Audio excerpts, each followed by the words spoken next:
başladım. Babam saçan bademlerge taze fidan taşladım. Yıllar geçer, aylar geçer, çok hayır soy sopumuz. Yeşilada sahibinde olur bizim toyumuz.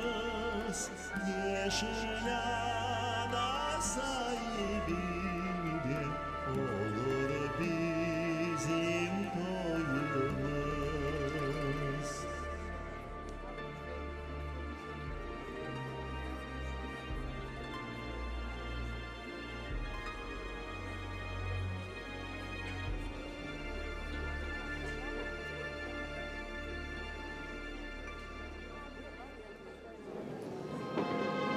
Он 8 майыс Қырым татар халқының аятында қара күн. 18 майыс 1944 senesi bütün Қырым татар халқыны yaşı, kartı, yaşına bakmadan her bir insanı ana vatandan, ana topraqtan, sevimli evimden sürgün ettiler. Çok yıl geçti ama bu facia daima bizim yüreğimizde. Bugün Karadeniz Production Studiyası Hatıra akşamı geçirir. Ve şimdi benim yanımda Karadeniz Production Studiyası'nın baş müdürü Elzara Hanım İslamova. Selamun aleyküm.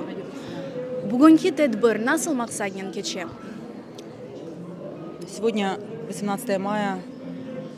Это только одно событие, один повод. Это почтить память всем жертвам страшной трагедии нашего народа, которая случилась 80 лет назад, когда наш народ вырвали с корнем и увезли на чужбину. Это день памяти всем тем, кто погиб, кто выжил в этих просто немыслимых условиях и дал жизнь нам. Благодаря им мы сегодня здесь, на родине. Но мы обязаны помнить, почитать их и благодарить за то, что они смогли сделать для нас, выжить и возвратить нас на родину. Какой след оставила депортация в вашей семье? Откуда были депортированы ваши предки? Депортация, со стороны родителей, со стороны моего отца, это была Евпатория, Кизлев. Еще было одно село Айсабай, которое уже не сохранилось, является исчезнувшим селом. А мама с Черкес-Кермана, это Бехчисарайский район. Я, к сожалению, наверное, о том, как они пережили депортацию, к большому сожалению, наверное, с их уст мне не удалось об этом узнать, потому что они жили вдали от нас и рано переехали в Крым, мы еще были в Узбекистане. Но я была еще ребенком и, наверное, не могла это осмыслить. Но все, что я знаю о них, конечно, это со слов родителей. И с каждым годом я хочу сказать, что масштаб вот этого ужаса, который они пережили, я, как и все мы, наверное, еще больше ощущаем и понимаем, что они сделали невозможное, просто невозможное, но тем не менее мы сегодня здесь и должны обязательно не просто помнить, но и своему будущему поколению передать вот эту память обязательно, чтобы они поняли, понимали это и отталкивались немножко от этого дня в плане того, чтобы они были ответственны к своей жизни, к тому, что они оставят после своей жизни, потому что сделано слишком много для того, чтобы мы жили на своей родине, знали, кто мы, какие наши корни, что мы крымские татары, что мы коренной народ Крыма и что мы ответственны, очень ответственны за эту землю. Çok sağ olun Elzara Hanım. Şimdi biz canlı yayındayız. Bizim YouTube kanalımıza koşulunuz ve tezden merasim başlanacak.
içe içe doyamadım ben.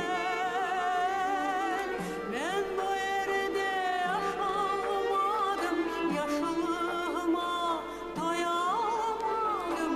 Vedanıma hasret oldum ey güzel kırım.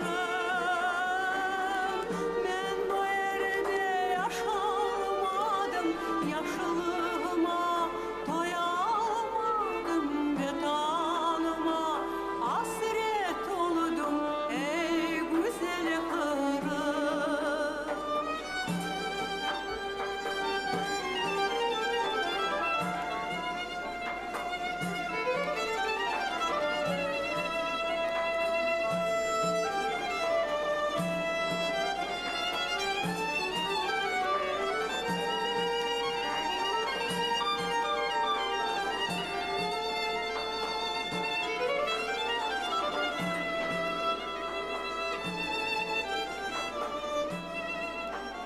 Gen Vahid Harbabay. Selamun aleykum. Aleykümselam. 18 Mayıs aytқанда ақылыңызға насыл хатırалар келе? Men bu kuni içsem ağlamadan başka bir şey benim nime gelmiyor. O vakti ko'rgan şeylerim aklıma geliyor. Pek yaman kıyınçlıklar oldu. Onları men ko'rdim, göz aldına alayım. On bir kun, iki kun men asıl bir şey bana bir kaptı, her şey unutuyorum. Ağlamadan başka bir şey görüyorum. Benim ko'rgan şeylerimi Allah başka birini göstermesin. O kadar o departasyada kıyınçılıklar gördük. Bizim olan yer pek yaman idi. Bize Uzbekler de yaman baktı. Onlar da bizi köteklep, neleri apakalar pek kıynadılar. Bana men bir jengemi köteklep, pek yaman urdu da bir brigadier, o da tuttu kargadı. Miyim Allah'tandır deyip. Şu konu akşam o rahmetli olan son, 3 günden sonra apayı da rahmetli oldu. Ondan sonra bize karanlık bakım nettiler. Brigadierin kolunda hamcı, председателin kolunda hamcı. Bir karanlık hiçbir şey olsa amacı hamcılar edi. Ne koyayım? Vahid Harbabay, sizni nasıl koydan sürgün ettiler ve sürgünlük vakitinde siz kaç yaşında bala ediniz? Men doğan yerim Ayseres, Sudak rayonu, departasiya vakti men 9 yaşındaydım. Ben koyun her bir taşçığı, her bir terekçiği, hayerde erte yüzüm şey, hayerde erte kires şey, mektepten varıp kireredik balası. En erte pişen şeyler bizim kolumuzdaydı. Her bir taşçık benim daha gözüm altında durur. Sürgünlükten evvel Ayseres nasıl idi? Ayseres yaxşıydı. Bize göre pek yaxşıydı. Belki başkası beğenmez idi. Biz kıyınçılık çok gördük. Bizim köyde toprak yok idi. Meyveleri var idi, yüzüm çok idi. Yüzüm yaxşı olaydı. Ana bütün işte avratlar, er adamlar bahçelerde çalışırdılar. Bize buraya ekin saçmaya bir şey yok idi. Benim babam bir böyle bağarı var idi, bir hır yer var idi. Onda selpoda çalışıyordu, iki tane atı var idi. O atın aydadığı vakti hepsi kuldu. Ama o çokrakların suyunu tinakla alıp töpüye, onda kavun, karpuz ekti, kabak çöktü. Hepsi kabak aşıma geliyordular. Bir Abdurrahim Ağa var idi, Allah rahmet eylesin, böyle karçık, hamırat püreledi. Abdullah, ben geldim, bir kabak ile saytacağım. Kabak toku babamda var dedi. Başka şey bizde olmadı. Olmadığı yer yok. Toprak yok idi bizde. Bahçelerde yüzüm yaxşı olaydı, başka meyve yaxşı olaydı. Kırım'a kaçıncı senesi Kenya'da geldiniz, kayıtıp geldiniz? Men Kırım'a erте gelecek oldum, işte ben kaytayım. Hortum gelmeye. Ben Soçi'ye geldim adı kaydetmeye. Parakoda bilet de aldım. Sonra gene biletimi yırtıp taşladım. Çünkü bizim halkısı ileride buna mitkaran fısfır şeyler. Tez açmalıyım. Dedim kayıttım var mı? Son kooperatifim var idi benim. Ben gülüne uğraşıyordum. Iki magazin var idi. Akşam var idi. Varayım dedim bir ev alıp taşlayayım koyumuzda. Geldim. Lişuk, plişuk. O Alemkini de onda. Ben o anda dedi bir tane Kırım Tatarı dedi aşireti kemeyecek dedi. O için o kadar katladım, propiska yok. Ev çok öyle. Geldim marinadan ev alacak oldum. Yakşı bir 9 etajın ev var idi. Ona benim küçüm var idi. Yakşı ev çıkıyordu. Beğendim. Onda da propiska yok. Karaçöl'e vardım. Dayım oturuyor. Onda bir ev alacak oldum. O bir yerde propiska yok. Sonra öyle de kayıttım. Kayıttım. 2 yıldan sonra baleke çıktı. Bir şeye bakmayın. Kooperatifim hepsini taşlar. Keldim. Allah sağlık sizge bersin Vahit ağa. Sağ olunuz. Siz de sağ olunuz.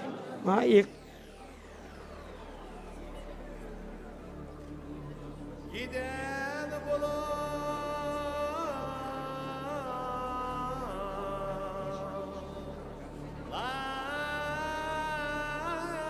gidin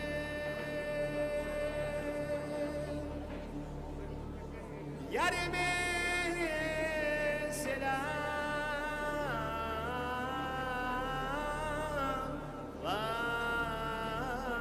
edin Yarem yukuda olur ise ay hay aman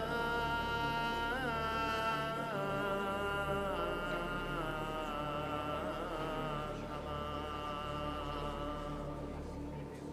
yukusu seyran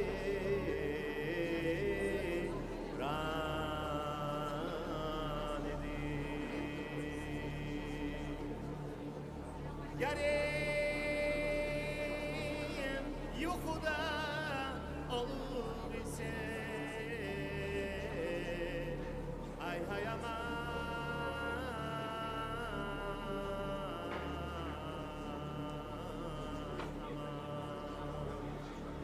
yukusu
satar. İsteyen beni sağ solda satar. Dünyada varsın ey ana kırım, sen benim bitmez tükenmez yığım. Vatanım Kırım, milletim Kırım, ölümde Kırım, yerimde Kırım.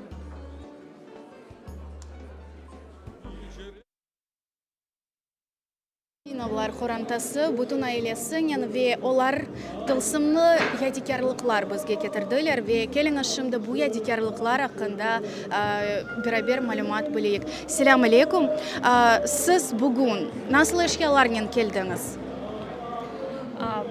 Біріншіден стейм айтмаға біздің айлеміз Қорбектен, біз Балиш айлесінден ве бізде пекмерақлы hikaye бар, çünkü benim harbabam Sidali Baliş edi, ama onların Venatski institutta müdiri onların çağırıp aytı, onların раскулачивать edecekler. Onun için onlara gerek soyadlarını değiştirmek ve Kırım'dan kaçmağa.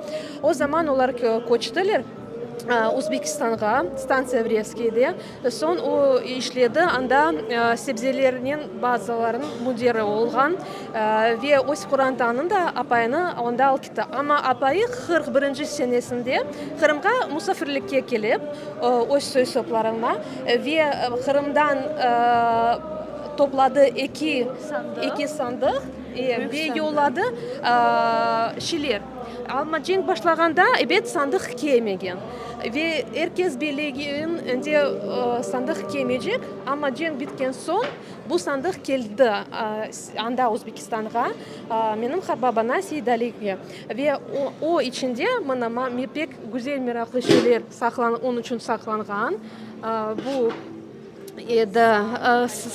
sağan içibirlikleri için bu tatlılıkların pişirmege tabak ve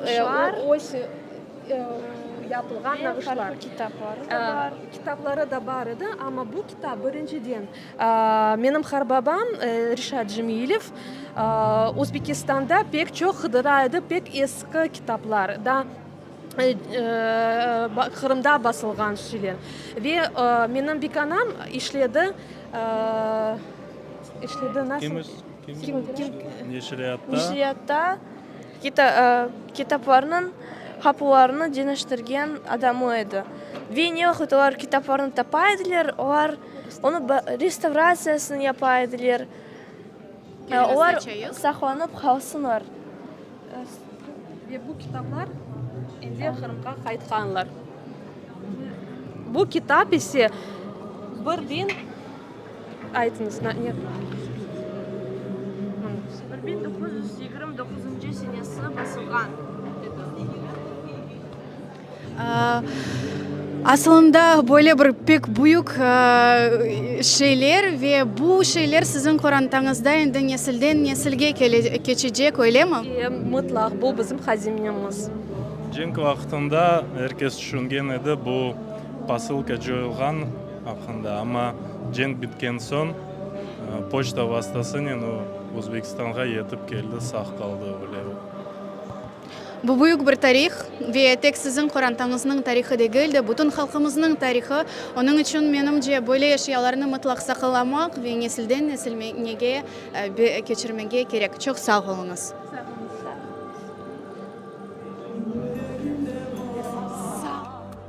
Deren bir yara,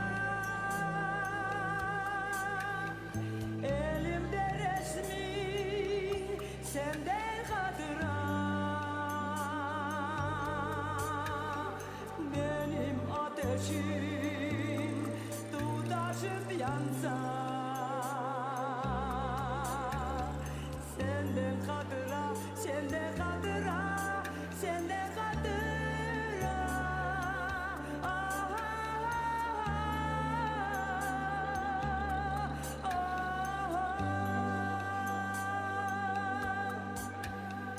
Benim ateşim taşı yansa senden hatıra, senden hatıra, senden hatıra, senden hatıra, senden hatıra, senden hatıra.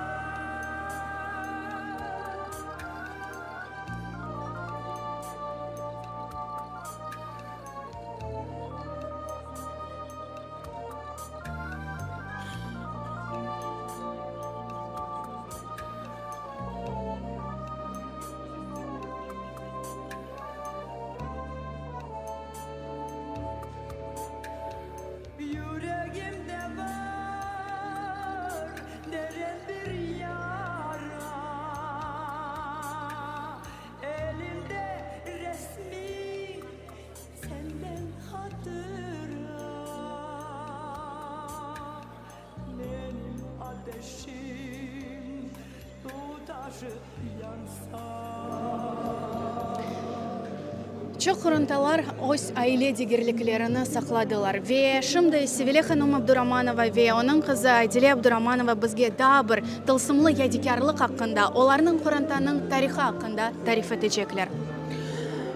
Bu bitamdan kalgan hatıra. 15 yaşında olganda bitam surgun oldu Kezlev şehrinden ve 15 dakika verdiler şeylerin toplamağa. Niyala bir bitamның anası özü ostırdı 5 bala, çünkü umur arkadaşı vefat olgan edi 41 senesi. Yetiştirdiler almağa tek Kur'an ve oramağa bir kesek otmek. O otmekten yolda balaların aşattırıp hepsi balası sağlam kaldı. Bir kimse vefat etmedi yolda. Barıp çıktılar Özbekistan'a, Gülistan'a, Mirza çölüne.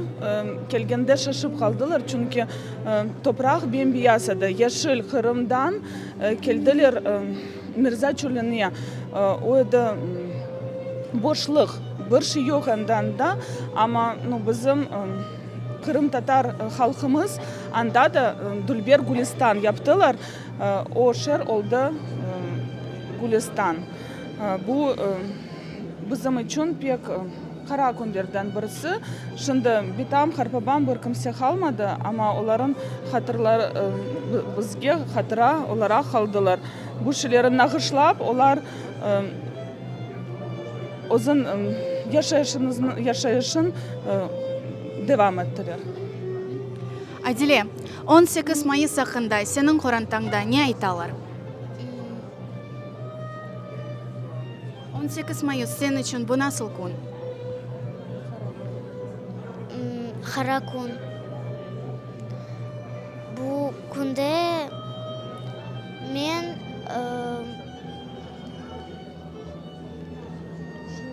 pek ağlamağa isteyim. Sen galiba şiir hazırladın bizge.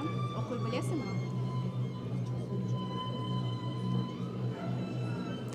Bugün matem, dua etem, uğursuzluk olmasın. Ana baba sırlarımın çırayları solmasın. Vatanımını ve halkımını kara günler görmesin.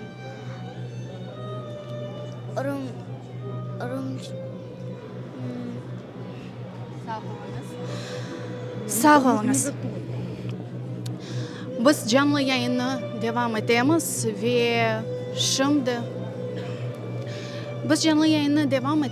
ve şimdi hazırlık kete tezden YouTube kanalda büyük bir sanallaştırmanı göreceksiniz. Onun için bizle olunuz, biz devam edemiz.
Тюневен «Васиет. Завещание памяти» адлы фильмны Карадеңіз продакшн студиясы тақдим етті. Ве шымды менің янымда бұл фильмнің муэлифі Ленора Тюльберова. Селам алейкум, Ленора ханым. Алейкум селям. Ленора ханым, мына бұл фильм насыл пейда олды? Ну, во-первых, я должна сказать, что студия Храденис Продакшн выпустила за эти последние годы несколько фильмов, посвященных депортации крымских татар. Ну, во-первых, мы пытались сначала эмоционально пережить эту трагедию, и эти эмоции, эти мысли были выражены в нашем первом фильме «Женщины, сохранившие Крым». Это была очень трогательная история, и мы попытались пережить, скажем так, пережить эту историю вместе с нашими героями. Вторая попытка была про рациональность, рационализировать, точнее, нашу историю и, в частности, депортацию, трагедию, которая с нами произошла. И она вылилась во втором нашем документальном фильме, посвященном этому геноциду, который назывался «Депортация. Возвращение памяти». Мы говорили о том, во что превратился Крым без крымских татар, чего лишился Крым, потеряв крымских татар. И там звучала очень интересная фраза, которая, на мой взгляд, является очень важной и ключевой, что в вагонах вывозили не просто крымских татар, в вагонах вывозили культурный код Крыма, потому что мы вправду являемся тем самым носителем той культуры, той традиции, которая оригинальна и неповторима в каком-либо другом месте. Ну и сегодня 80-я годовщина депортации крымских татар, день, в общем-то, май месяц, он всегда для нас тяжел этими событиями, и в этом году мы решили, что будут говорить наши дети. Дети, которые рождены в Крыму, дети, которые сегодня олицетворяют тот успех, с которым мы прошли это испытание. Дети, которые самостоятельно уже создают какой-то свой продукт, если так можно сказать, и занимаются, скажем так, изучением своей истории, занимаются изучением самих себя. И вот сегодня «Васиет. Завещание памяти» не просто название, а детям нашим и нашему новому поколению в наследство досталась эта земля. И они пытаются прочесть эти смыслы, декодировать нашу историю через предметы, которые наши старики увозили с собой. И мне кажется, это важная история, потому что в попыхах взятые вещи, они часто где-то на подсознательном уровне становятся самым ценным, и мы пытаемся через эти вещи понять, что для крымских татар было важно тогда, сейчас и будет важно еще долгие годы. Сзади нас это предметы, которые были депортированы из Крыма, но снова вернулись в Крым, на родную землю. Можете рассказать о них? Да, это предметы. Давайте пройдем. Да, это предметы, которые, ну, можно сказать, так принимали участие в фильме, да, в кавычках мы говорим. Ну, например, это платье, оно было вывезено вместе с его владельцами из деревни Ворон, города Судака. Это платье Рухие Дюльберовой, 16-летней девушки, которая лишилась дома, и не только дома, но и в том числе жизни, благодаря, простите вот за это слово, этой трагедии. То есть у человека были мечты, она мечтала о какой-то личной жизни, у нее были планы на будущее, но в один миг это все оборвалось. Это платье так и осталось в Сандыхе, и по большому счету осталось памятью об этом человеке. И героиня, которая общается, можно так сказать, с этим платьем, пытается разгадать, что было заложено, какие смыслы были заложены и семьей в этом платье, сохранившей это платье, и в то же время, что вкладывала, какие надежды вкладывала сама Рухия, владелица этого платья. Çok sağ olun, Ленора ханым. Я думаю, что каждый крымский татарин должен посмотреть этот фильм. И мне кажется, что он очень глубокий своими смыслами. Çok sağ olunuz вам за такую прекрасную работу. Я думаю, что сегодня бүгінгі бұл салонда olған әрбір инсан ve bizim canlı yayınımızны seyretкен insanlar кенеде бұл фильмні бақacak. Ama bundan evvel elbette bizde büyük bir sanalıştırma, meraklı sanalıştırma seyircilerini bekley. Onun için bizden olunuz.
Кожаман, портакалга ошаган күнеш, кызыл тос ичинден уяна.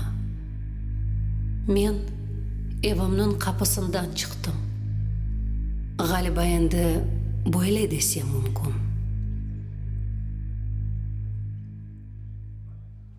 Komşum mucizenin saklanıp kalgan degirmenini elime berdi. Onun içinde tuğan evimnin kokusu var idi.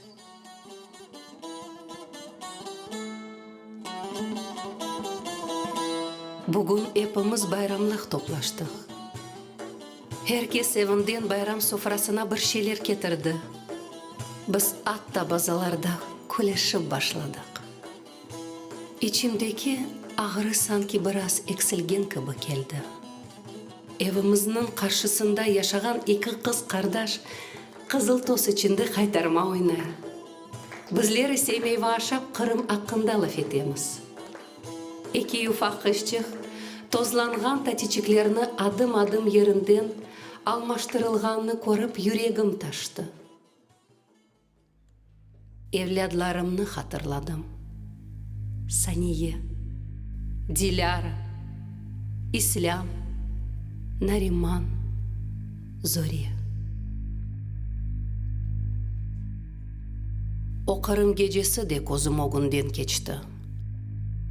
O geceden berili kayda olsam olayım, köpek avıldısını eşitkenimden şudakası uyanıp kapıga degildi vesikalarım olgan jemedanga ve en kerekli şeylerge atılam.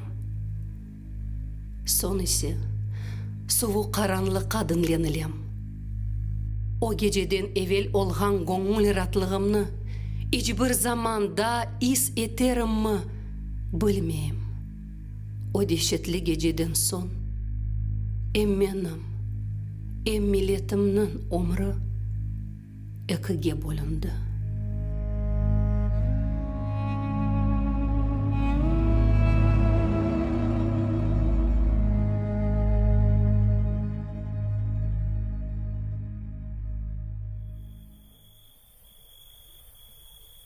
O gece evladlarımның odasına kırdım. İslam keni üstünden yorganını alıp taşlagan. Menim en oşlu balam. Sabah keni tavuk tubunda keni sorar. O yumurtaga böyle der. Dilara, menim yardımcım. Manga sabahlık sofrasını hazırlanmasında yardım etmek için herkesten erte uyanır. Ama başta bir ayva koşafını içer. Menim dülberim Zoriye. Kana yaçıklarını örteyim. Oyun töşegende olarını pek hoşlu kıvırdata. Vay Narimanım, ne de babana oşaysın. Menim gururum, dirençim. Cenk bitken son Ahmedjetke ketip okursun. Saniye, hayal perezim. Tuşinde denizni koredir. En büyük hayalı Yaltaga barmak. Menim evlatlarım, yüreğimnin nefesi. Saniye, Dilara, İslam, Nariman, Zoriye.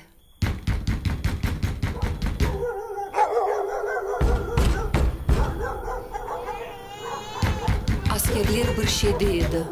Lafları yaxşı anlaşılmay çünkü yan odada okure Saniye ağlaydı. Askerlerinin aytkanlarını eşitmedim. İçimden sadece tek evlatlarımны tiymesinler, tek evlatlarımны tiymesinler. Anam abınıp sürünüp bir şeyler jiyip başladı. Men ise balarıma çaptım. Nariman tatlı yuxudaydı. Galiba bir şey işitmedi. İslam ise yatak üstünde gözlerini okalap oturaydı. Zoriye, Dilara ve Saniye ağlamsırap menden ne olup geçkenini soray. Olup geçkeninden eğer de haberim olsaydı.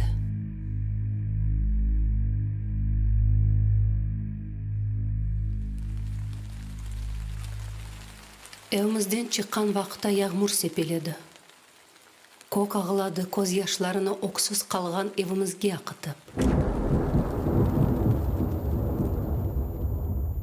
Ana bizim komşumuz Medeniyet ata. Пек лезетлі соғылы чеберек пішірейді. Оны энсесінден түфекнен ұрдылар. Очамырға йықылды. Анавы Седүлгер Сулейманын қорантасы. Оларының да 5 баласы бар. Хепсі менің кілер кібі ағылай. Бұда бізім бағыржымыз Диляверінің апайы Фатма. О бар сеснен қызыны чағыра, ама оңа жева берген йоқ. Қартира Семаға бізім қомшымыздыр торыны бағырына сарап дуа оқы. Еркес қорқынч içinde. Köpekler afıra. Yağmur daha güçlü yağıp başladı. Kok ağlay. Fatma ise ep kızını çağıra. Askerlerden biri onu ensesinden tüfeknen urdu ve uyuqıldı.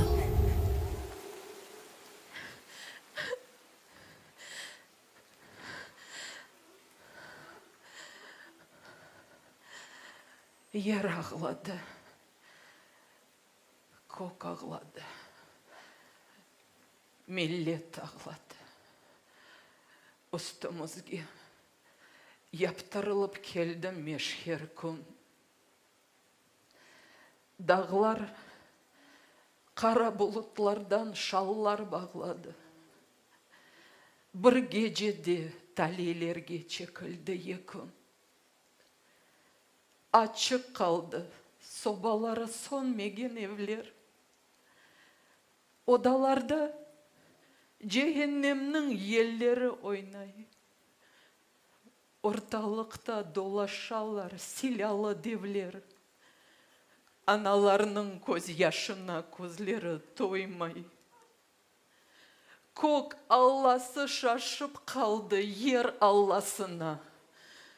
Böyle alğa şaşıp kaldı bizni yaratkan. Gönüllerde karışık bir karanlık zulmet. Dersin bütün alem bağrı taş olup katkan. Bittam, aytsa ya biz kayda ketemiz. Bilmeyim de balam, biz tek dua etemiz.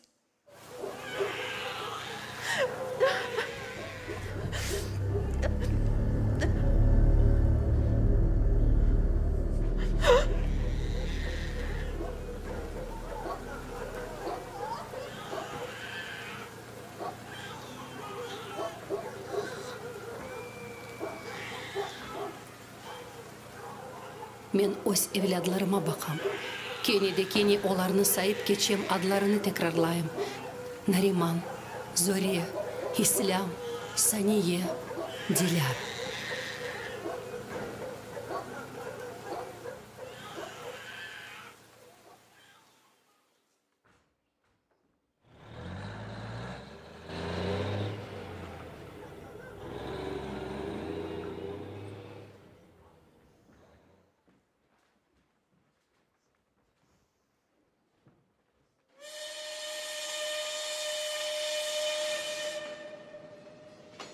Bizlerni odun kıbı nıqtağan vagonda ne ışık ne ava barады.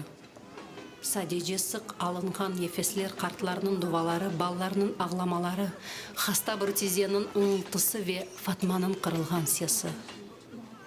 Anam toxtamay duvalar ete ve umutunu kesmedi. Lakin insanlardan biri vagon araçığından Sivaşı keçkenimizni görgende anamның yüzü tıştı. Vagondaki kartlar ağlap başladı. Olarının артından balalar da. Şu dakikası bizi merhametli fırıncımız Setablağa'nın güçlü sesini yaşattık. Bakınız ballarım. Bu Sivas. Bu Kırım'ın araba kapısı. Hiçbir vakit Kırım'ını, ana vatanını unutmayız. Soğuk sudan aytılı dostlar çatalda kaya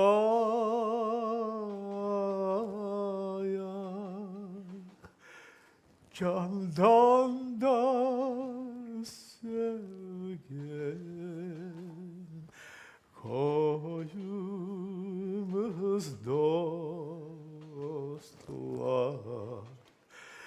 Gitti de zaya. Candan da sevgen koyumuz dostlar gitti de zaya.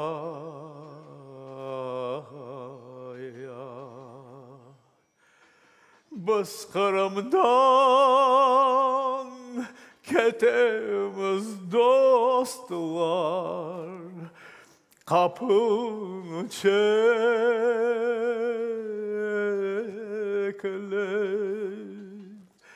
hayırlerge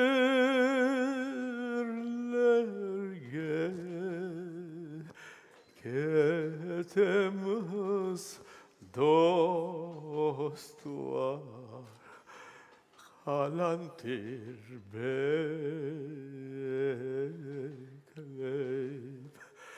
hayırlerge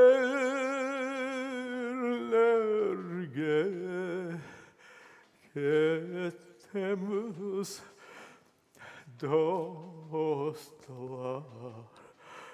halantir bekleyip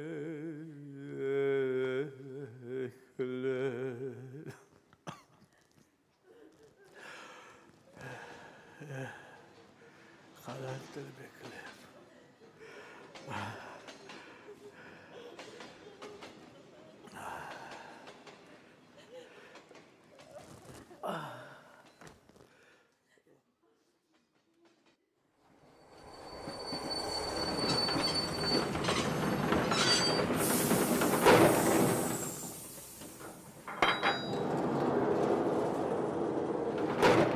Поезд тоқтады.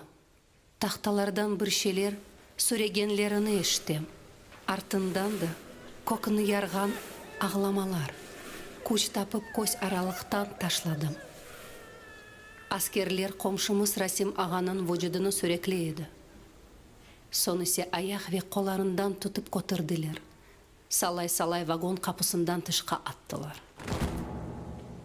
Поезд ерінден көчті. Комшымыздың вожуды есе иссіз, атсыз челерді мезарсыз женазе дувасыз қалды. Бойле дешетні дачух керелер көрдік. Вujudlarının тақталардан сүрекленгенлеріні, аскерлерінің ағырдан алынған нефеслеріні, вujudlarının авада салай-салай атылып весі жақ топыраққа тап етіп түшкенлеріні. Бұл ұнытылмас, дешет толы сеслер. Бете ятхан яшайышның сеслері.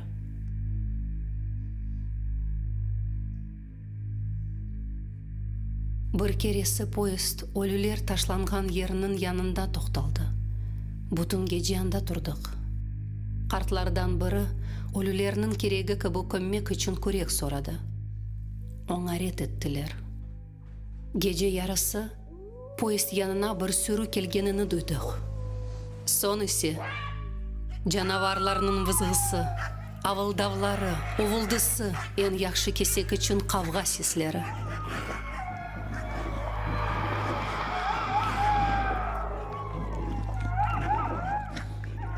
Зөременден «Бұ не?» деп сорады. Шейтанлар.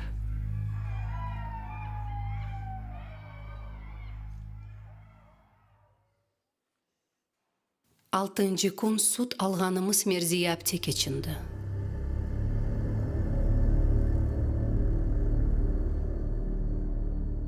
Бір кімселер нефесі тұтылды деді. Завалы қадының вujudunu вагонын післенген тақталар üzerine ятқызмамақ үшін теміз бір шейлер тапмақ тырыштық. Ләкин артық теміз бір шей жоқ еді. Бұны көрген Хатиже бита ерінден тұрды. О янына тек бір шей алған. О да Құран.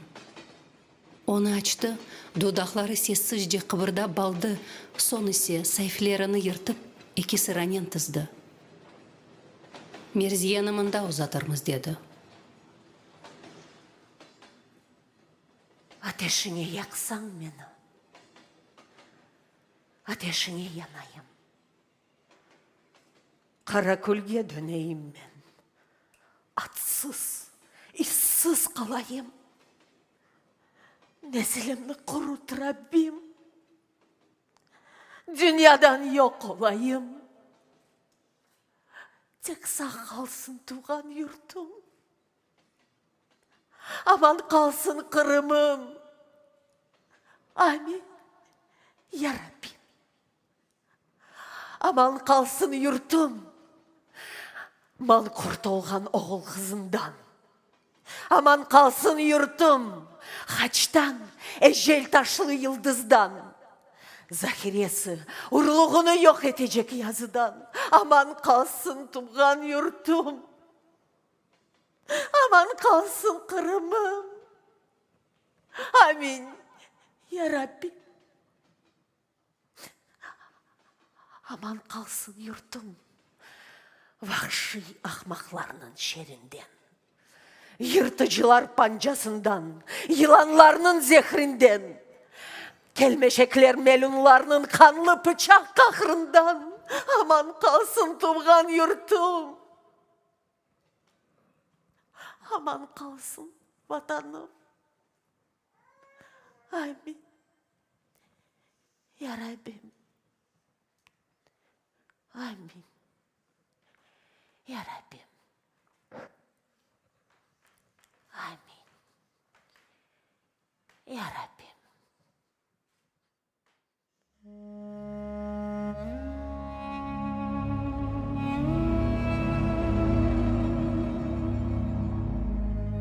Poezdin nevbеттeki turğanına kadar muqaddes kitabımızın sayfeleri da 5 kere olması için toşef oldu.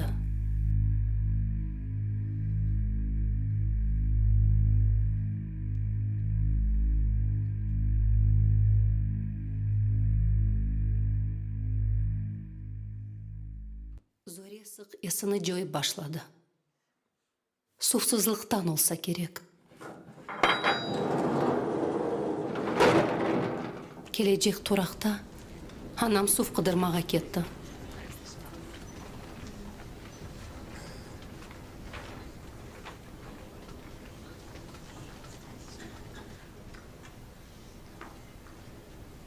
Askerler onun ondaqası bar olğanını aytdı. Lakin poyezd yerinden erте koçtu. Toxtan, poyezdni toxtatın, anam kalıp ketdi dep kıçırdım. Cevap bergen olmadı. Poyezd ise ep tezleşeydi. Men kapıga çaptım. Başımı dışarıga çıkarıp, anam, anacığım dep kıçırdım. Poyezd endi bar күчүнен oge uçaydı. Anam.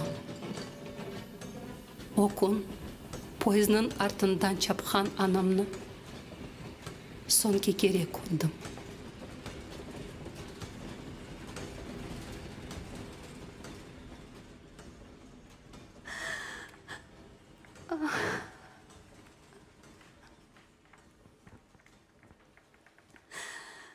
Kaydan bilsin bu bahçanın bülbülleri, sümbülleri. Kan ağlagan milletimnin feryadını, isyanı. Biri gülge, biri kunge ormek istey kullerini, alaşanın nalına mızının, aramını, el alını. Milletimnin baş ucunda dolanalar ayneniler. Ağırlaşa ağu elden milletimnin kirpikleri. Biri gülge, biri kunge, kömmek ister erenini. Ya toprakka karşı almay, tatarının kemikleri.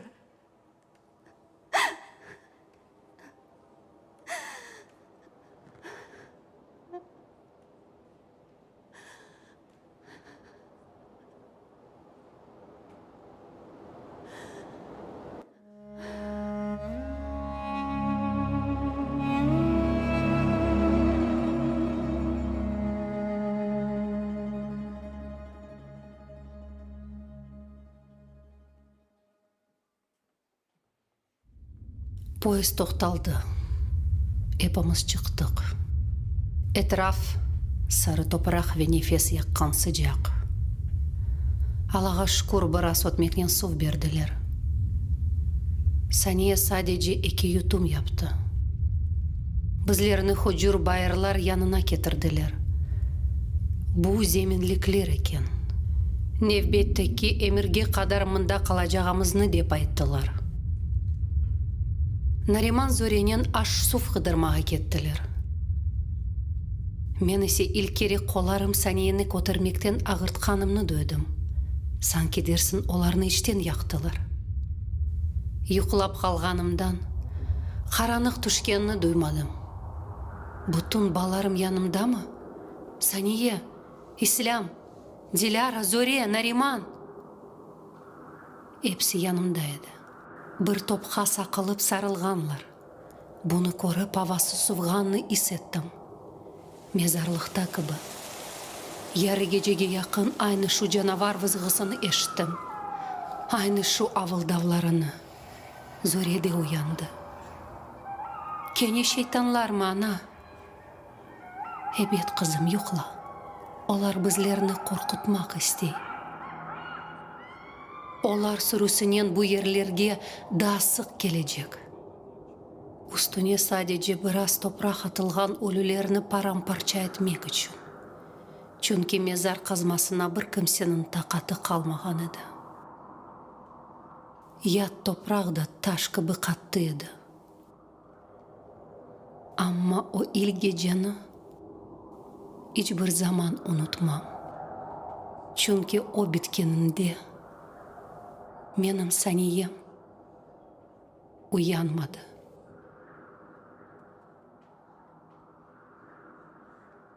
Евелкісі кібі қоларымда еді. Юфачық, суық, веттінч. Олған олажағы уж барны көрген Санием. Білмем нечін о вақыт көз яш түшіріп оламадым. Садеже сақ қалған евлятларымның адларыны текрарладым. Нариман, Зоре, Диляра, Ислам.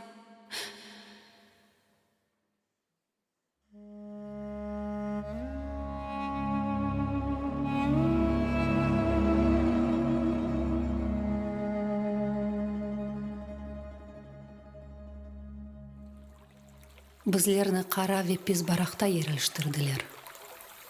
Бұңа pek қуандық, çünkü onun yanında Озенчек ақа еді. Ерлі қартлардан бірі ondan суф içmek olmağanını айтты. Sufsuzluktan taqatsız қалған insanlarga ne yapmalı? Herkes ondan suf içti.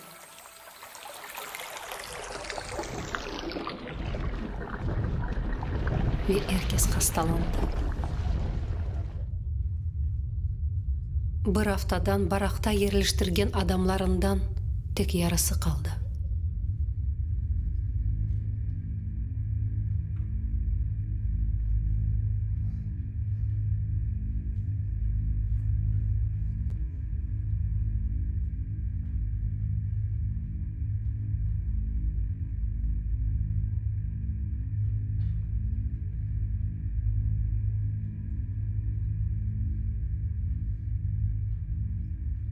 Менің Дилярам да хасталанды.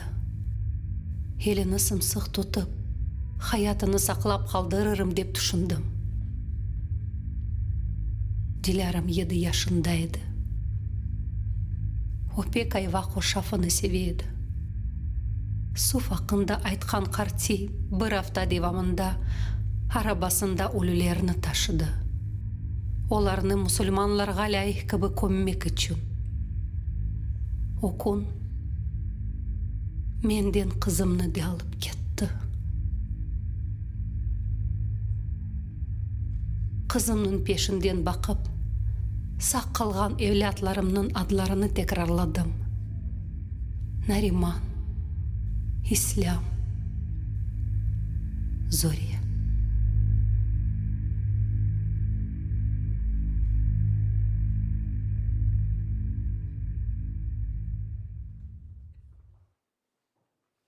Нариман, Ислам, Зория. Нариман, Ислам, Зория. Нариман, Ислам, Зория. Исламның құдіреті іч қалмады. Оғлыңдан садеже тенінен кеміклері қалды. Көшчіклері қара төгереклер ішіне батып қалды. Құрсағы шышты. Оны бір чаре тапып ашатмам керек. Ондан не істегенini сұрадым. Зар-зорнен дудақ арасындан тауық түпіндекені істейім, деді. Қартинің қайсы тарафтан келгені қатырлап, о яшаған қышлақны қыдырмаға кеттім. Мұндаки еркесменден чевіріле. Базылары есе арқамдан қырық-рус тілінде предатель деп қычырайды. Не үшін? Білмейім. Баяғы вақыт азбардан азбарға юрдым, ләкин мераметлі қартины таптым. Она пішкен емірта керек олғаны анлатып болдым. Боңа қаршылық, елімде олған тек бір шені, севімлі седеметім тойымызға едейі еткен герданлығымны бердім. Елімде бұ еміртаны ве бір торбачық күрпе сықы тұтып ашықа-ашықа исламның қувана жағаны хаял етіп, кері қайттым. Yetiştiremedim. Ağasının soğuğan vücudu yanında oturgan Zöre yavaştan ağlaydı. Nariman ise onu omuzlarından kucaklagan.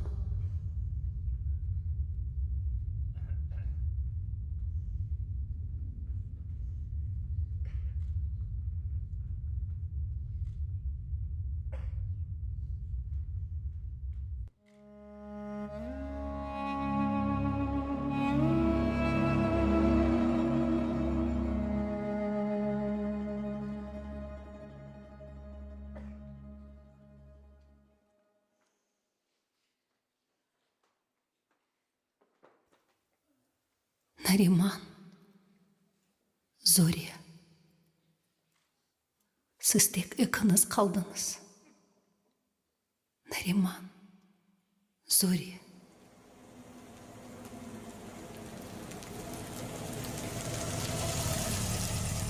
Бір қач күнден үстінде костюмлері олған насылдыр адамлар келді. Олар қорып қалған птачықларға ошаған евлятларымызны тешкерді.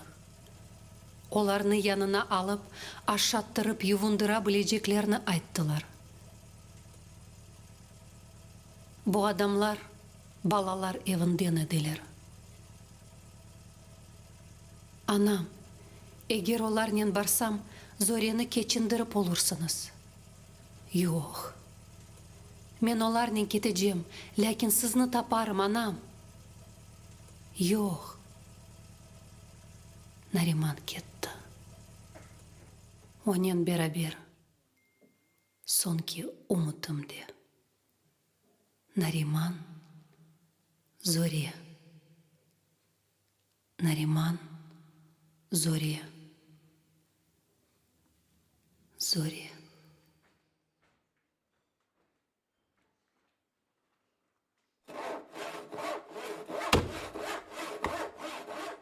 Маңа иш бергенлерінден сон біраз еңгілешті. Еркеклерінен бір сырада пек чоқ чалыштым. Ве бұ біразға олсады ұнытмақ имканы береді. Ләкин сонра кене, кедер ве бошлық қаплап алайды. Зорені өз башына қалдырып, ішке кеткенімде, онен сағылықлашқанымда сан кедерсін вүжудымдан бір парчамны қопарғандайын олайдым. Ве içimден Зория, Нариман деп текрарлайдым. Арадан yıllar keçti. Зоре мектепні бітірді ве оja olmaq istey. O дүлбер, оңа оғланлар бақып қала. Юфақ олғанда менен айрылмамақ үшін бір вақыт evlenmeyeceğim deyеді. Tunevin ise, evlensem 4 balam olacak. Adlarını İslam, Saniye, Dilara, Нариман деп қояжам. Бір кересі қомшыларымызмен берабер байрамлық топлаштық. Қожаман Портагалға ошаған күнеш, қызыл тос içinden уяна. Эркес евінден байрам софрасына бір шелер кетірді. Біз атта базыларда күлішіп башладық. İçimdeki ağrı sanki biraz eksilgen gibi geldi. Bugün hepimiz bayramlık toplaştık. Evimizin karşısında yaşayan iki kız kardeş kızıl toz içinde haytarma oynay. Bizleri semeyve aşap Kırım hakkında laf etemiz. İki yufak kışçık tozlangan tatiçiklerini adım yerinden almaştırılganını korup yüreğim taştı. Evlatlarımны hatırladım. Saniyem, Dilara, İslam, Nariman, Zoriya. Baksam karşıma bir kimse kele. Menim sevimli sedametime oşap kelgen o yüksek boylu dülber oğlan kim eken? Bu Nariman idi. Oğlanım. Anam, men sizni tapdim.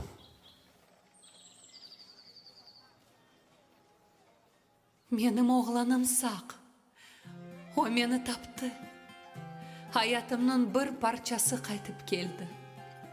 Onunla beraber umutumdu. Umutum o kadar büyük ki attı endi katiyen bilem. Öyle bir vakit gelecek ve biz, men, Zoriya ve Nariman, onların balları, menim torunlarım, hepimiz evimiz Kırım'a kaytacakmız. Ve men en yüksek bayırga çıkıp, tuğan yerim evladlarımның adlarını hatırlasın ve eşitsin dep, bar sesimle kıçırarım. Nariman, Zoriya, İslam, Dilara, Saniye.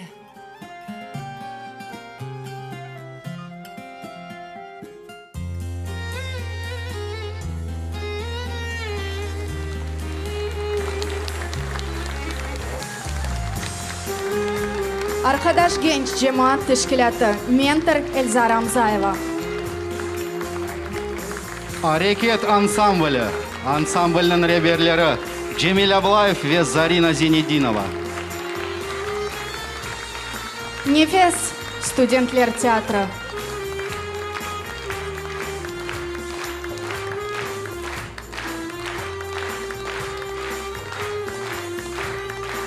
Fatma Asanova. Gulnar Planjiyeva. Luiza Usein. Sitabla Mimetov.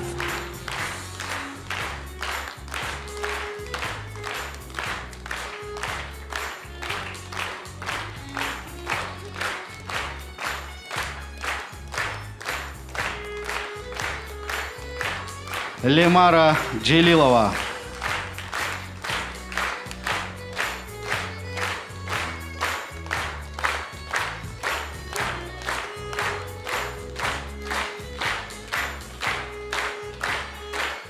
Sınalıştırma üstünde çalışkan komandanı davet etmeye isteyimiz.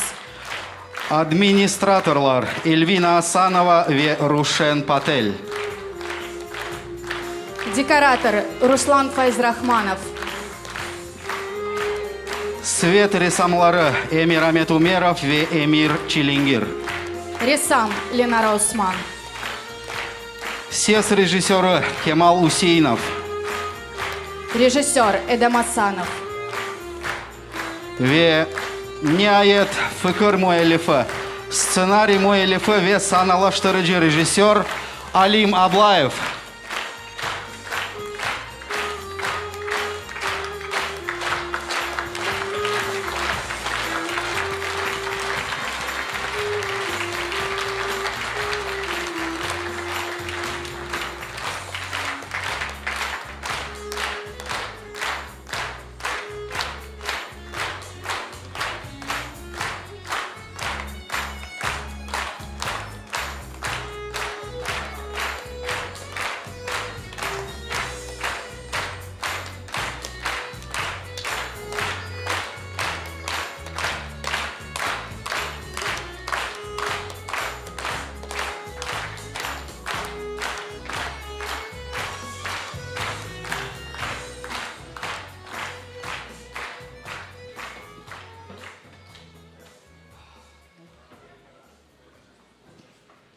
80 ел evvelsi халқымыздың тарихында ең бүйік фажия yüz berdi.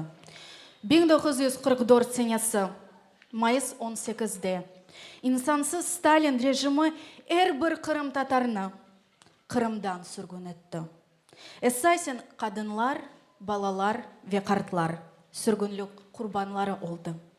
Şimdi gösterilgen hikaye binlerce kadın ve onların balalarının hikayesi. Оларны тек догма evinden ve vatandan kaldırmadılar. Gurbetlikке taşlap yaşama hakkını zapt ettiler.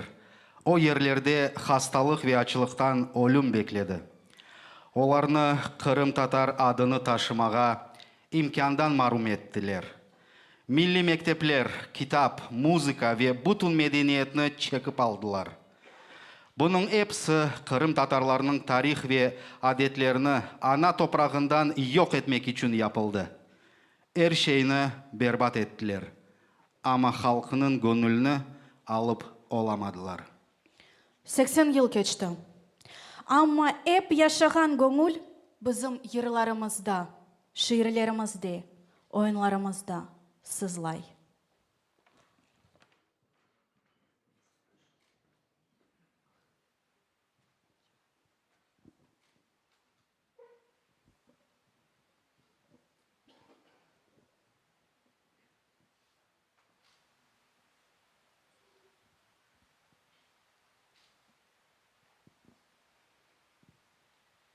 Men hasret oldum, hasret kaldım vatanıma.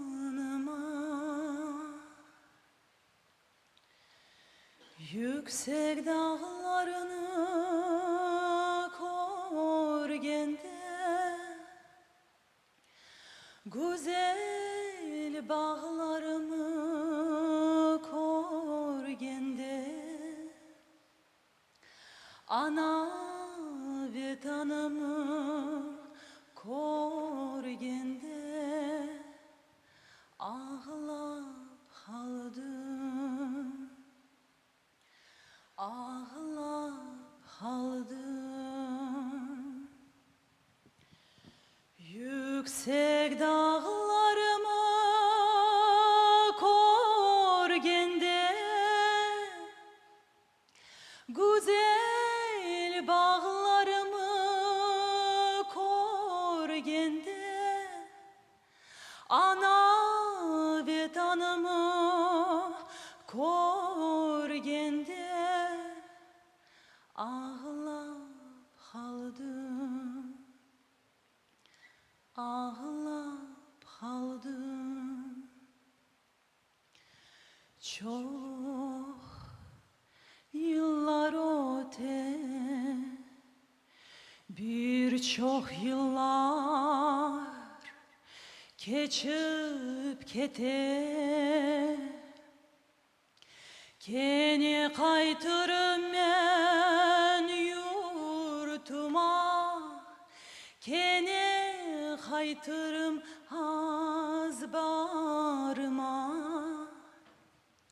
İlle taparım ben dostlarımı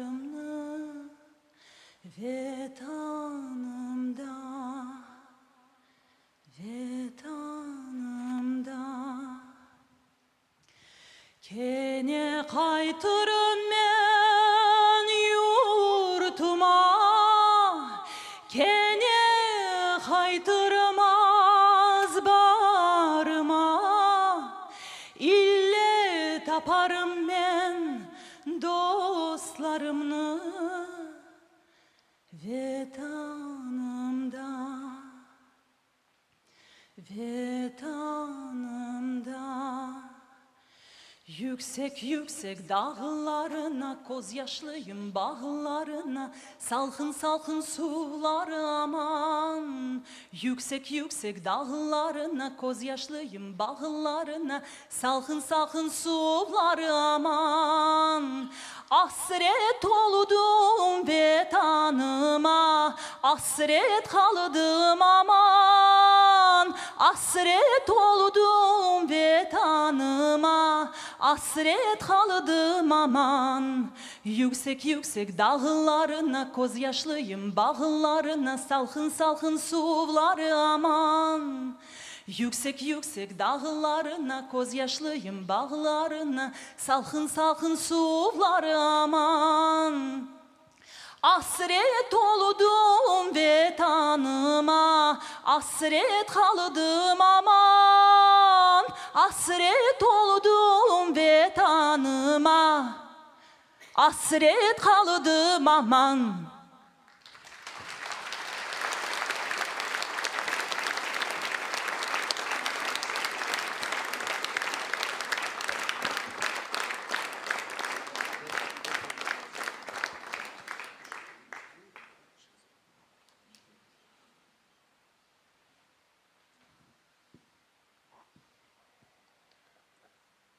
Ural'dağı pek yüksek, korunur kesek kesek. Ural'dağı pek yüksek, korunur kesek kesek. Birer kurban çalar edik, bir daha hırımını korsek. Birer kurban çalar edik, bir daha hırımını korsek. Araba kapı, gen kapı, çevresi demir olur.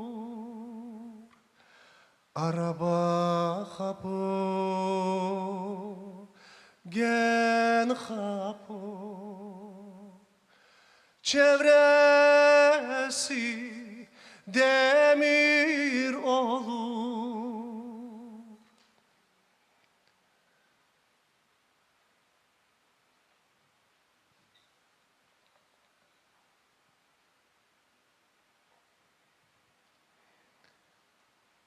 Kırım'ın bağlarını sakındım, dağlarını. Kırım'ın bağlarını sakındım, dağlarını. Mevlayım sen kavuştur Kırım'ın halklarını. Mevlayım sen kavuştur Kırım'ın halklarını.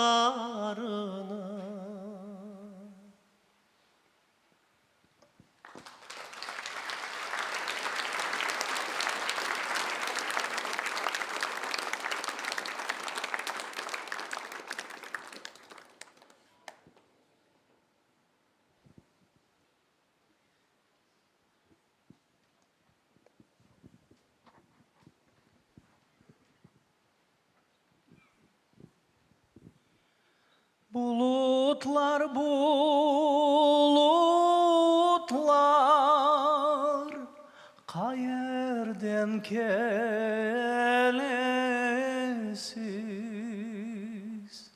Bulutlar bulutlar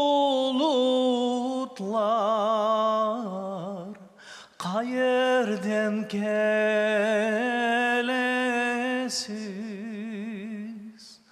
Koyumden anamdan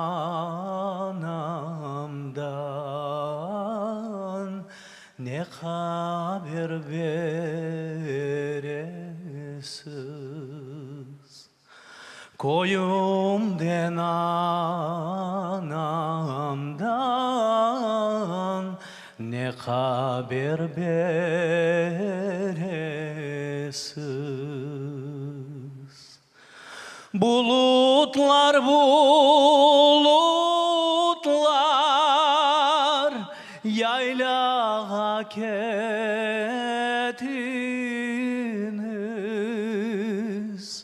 Bulutlar bulutlar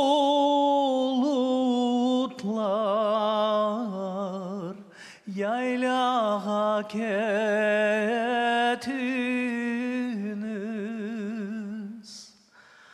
Anamны korseniz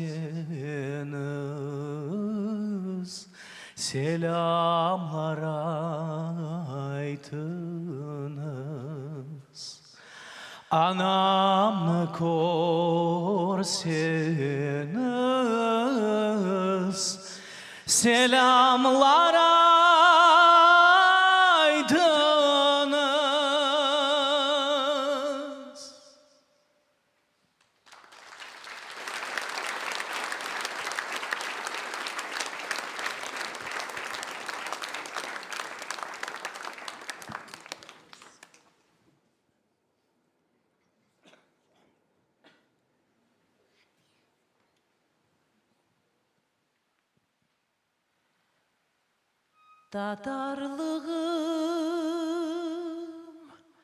Tatarlığım dünyalar aydı Gurbetlikten haythan halkının kim çeker haydı Ne görmedi garip başın Ne eşitmedin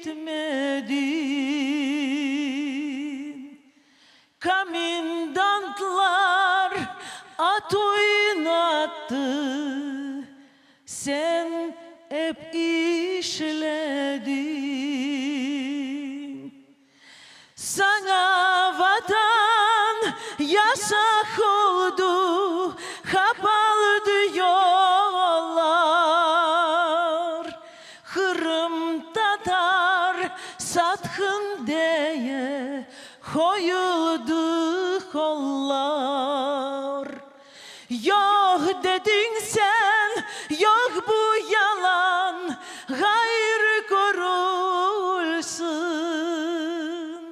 Kırım Tatar satkın degen Gözü kör olsun Hakikatның yolu uzak Çeresi aydın Sağ ol ayta bugün Tatar Çekkenge haydın Ketsin ketsin gelmez olsun Biz görgen günler Gurbetlikte ölgenlerini unutur kimler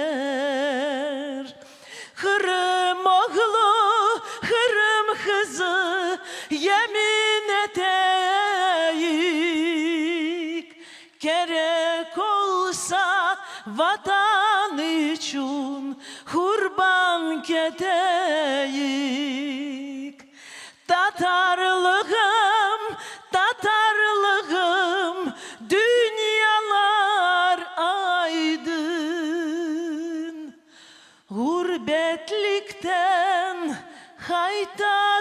yakın, gözünüz aydın.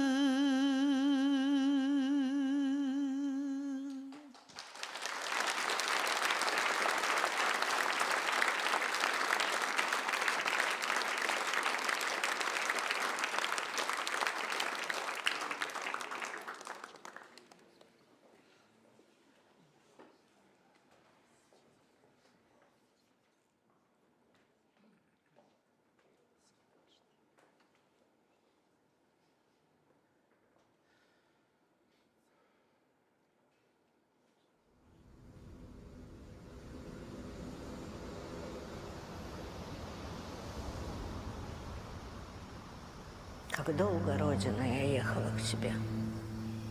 Через слепое детство на чужбине, сквозь юность, равнодушную к судьбе, не верящую прописным святыням. Я в путь к тебе отправилась давно, еще в тот день, в 44-м, в мае, когда беда прикладом стукнула в окно и прогнала мой род с родного края.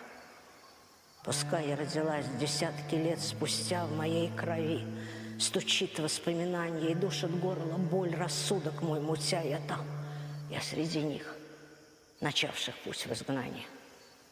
Мне мать велела в узел завязать Коран, отцов кисет и горсть пшеницы, а мне важнее было куклу взять. Не знала я, что хлеб мне будет сниться. Валуш, что к мужу в госпиталь вчера я уходила в легком крепдышине. В том платье я далекий путь прошла. В нем на Урале в зиму лес валила. В тот день пошла в соседний городок узнать о брате, храбром партизане, а сына, что ему 4-й лишь годок, везут в Сибирь. Меня к Узбекистану. Потом теряла я на станциях детей и умирала на руках соседей, длину пути считая сотнями смертей в огне тифозном, родину и бредя. Потом за проволокой колючую жила под Бекабадом, Ферганой, Ангрени, и с кизиком сырым в печурке жгла я боль свою за мнимую измену. Потом в чужой земле я хоронила мать, куском платка прикрыв ей тело малость. Ведь белый саван негде было взять, что мать на смерть хранила. Там осталась. Замешивая глину на слезах, дом строила с 10-летним сыном, его растила в нем. С надеждой в глазах вернуться должен он домой с чужбины. 100 судеб у меня, 100 жизней, 100 смертей. Я их несу давно в открытом сердце. Я шла к тебе 100 000 путей, Родина. Теперь мы вместе.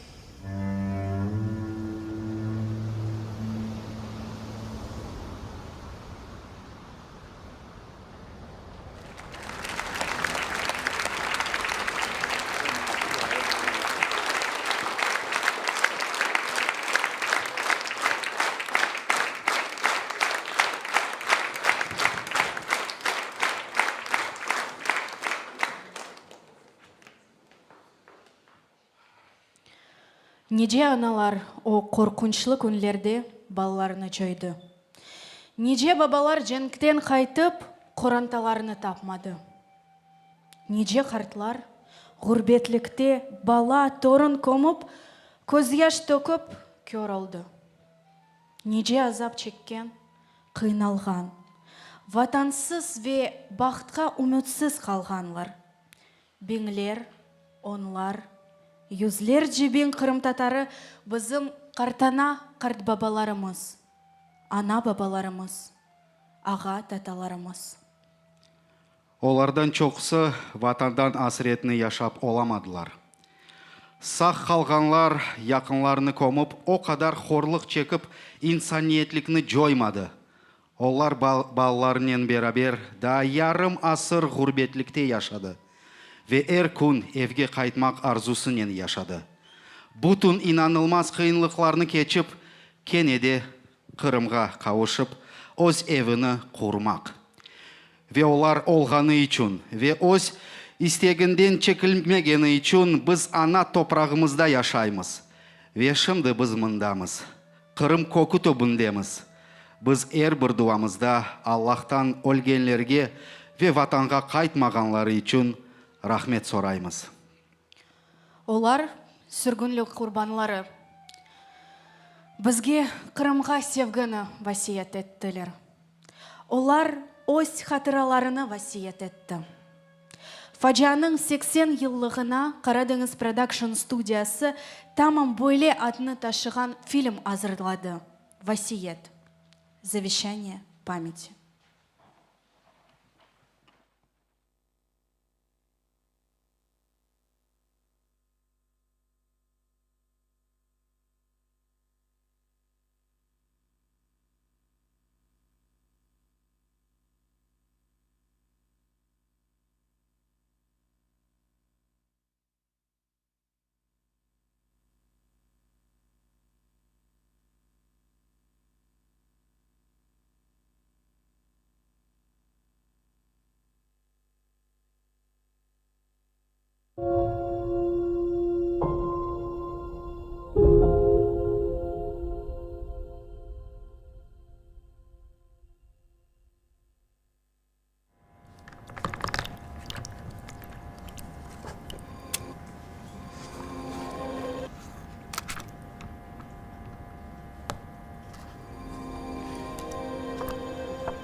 Загляните в свои семейные альбомы.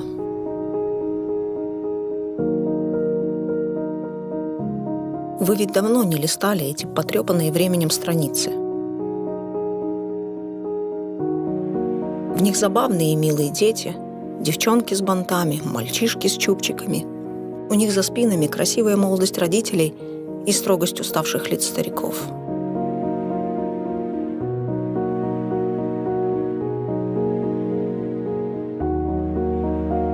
Черно-белые кадры, словно временные капсулы, переносят нас в прошлое.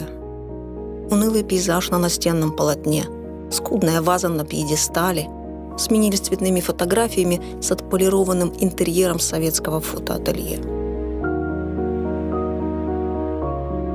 Каждый новый лист фотоальбома – еще один год жизни, снимок счастья и праздника.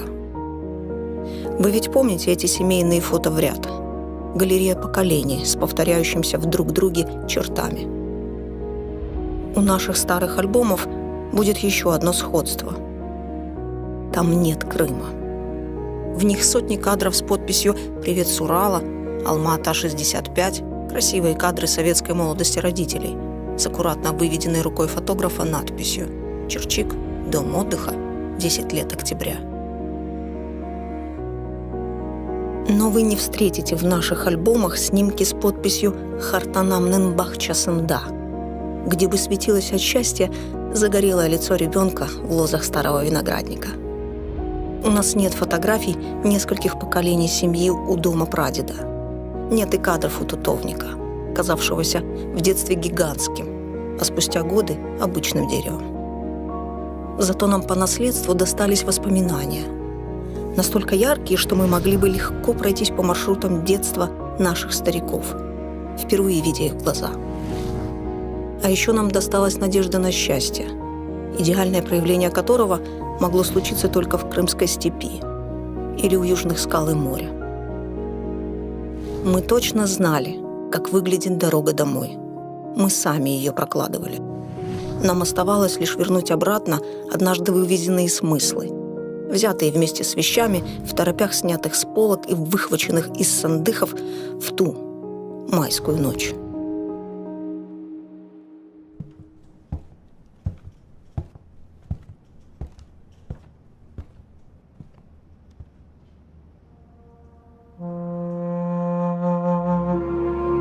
У этих вещей свое место не только в нашем доме, Они и часть семейной истории, и память, и символ. Почему именно они оказались в руках тех, кто стоял под дулом автоматов у порога собственного дома, за которым их ждала неизвестность и, может быть, смерть?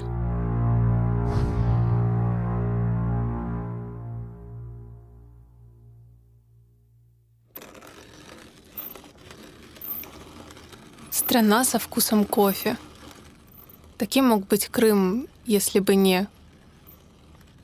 Я Севиля, а это моя сестра София. Нам в наследство досталось самое дорогое, что могла сохранить семья, когда-то потерявшая все. Наша прабабушка Урмуз Битам в то утро не взяла с собой ни хлеба, ни узелка с одеждой. Под крики солдат она схватила Хурана, а еще почему-то горстку кофейных зерен и дегирмен. Хуран был в каждом крымско-татарском узелке. Но почему кофе и дегирмен? Потому что мы связаны с этим ароматом сильнее, чем родственными узами. Дегирмен — наш кодекс созидания, а не конфликта. И строгое правило, и мягкая сила, не разрушающая мир вокруг нас. Мы ищем сходство, а не различия.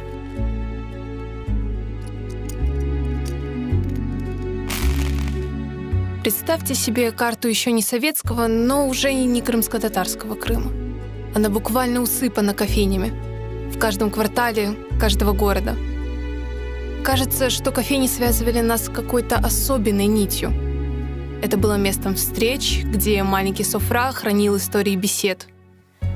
Каждый глоток кофе — как глоток вдохновения, побуждающий к новым открытиям и смелым мыслям. Здесь стены были свидетелями истории, написанной не чернилами, а живым словом. И дегирмену в этой важной истории отведена особая роль. В его цилиндре скрыта мягкая сила, что перемалывает зерна событий и культур. Каждый поворот ручки — это вихрь истории. В каждом щелчке из грубых зерен создается тончайший порошок. Обещание новых начинаний.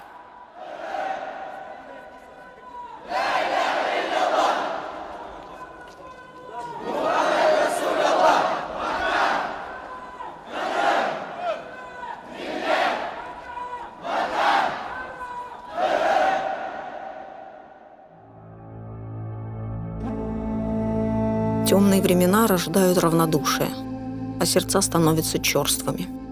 Обиженная, растоптанная гордость и честь почти всегда отвечают агрессией и злостью. Страх цементирует и сковывает общество, лишая его возможности жить и развиваться полноценно. Так могло случиться и с нами. Мы могли стать одиноким и равнодушным друг к другу народом. У нас были все шансы раствориться в атеистической среде или поверить в ритуалы и идолы гражданской, советской религии.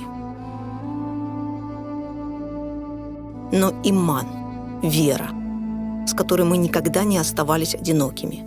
Иман, сила, сохранившая в нас душу. За закрытыми дверями и опущенными шторами мы продолжали нашептывать на ушко имена и читать изан в полголоса.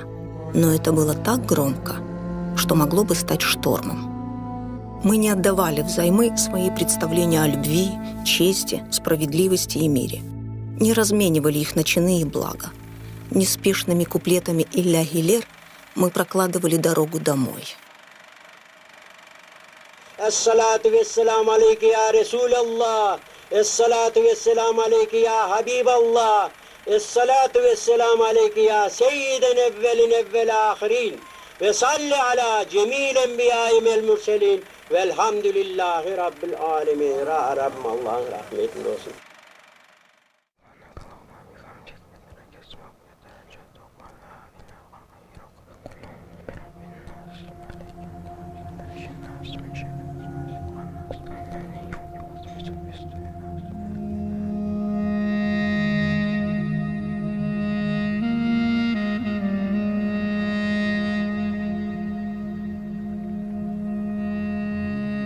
Мне дали имя — Эмин. Негромкий изан, и на ушко мне была нашептана судьба. А вместе с именем мне достался Хуран, пожелчавший страницы истории моей семьи. От Сайде Хартана, которая взяла его с собой в ссылку, до Велиде, младшенькой из нас. Я не единственный. Нам всем на ушко однажды нашептаны имя и судьба. Так было сотни лет до нас, и так будет всегда. Коран в сильном узелке моей хартана был символом веры и силы. Но разве только веры и силы? Еще я думаю про верность. Коран — символ верности себе. Это не партийная преданность, это смелость быть собой. Думаю, это еще и надежда. Она оказалась сильнее страха. Молитвами стариков прокладывалась дорога к жизни и дорога домой. Это была одна дорога. Выжить — значит вернуться. Еще есть справедливость. Мы предлагали миру равенство, а он всегда выбирал господство. Мне кажется, арабской вязью прописан наш договор не только с Богом, но и с совестью. Нам доверен дом, Ешиляда, потому что однажды Всевышний нам на ушко прошептал: Крым.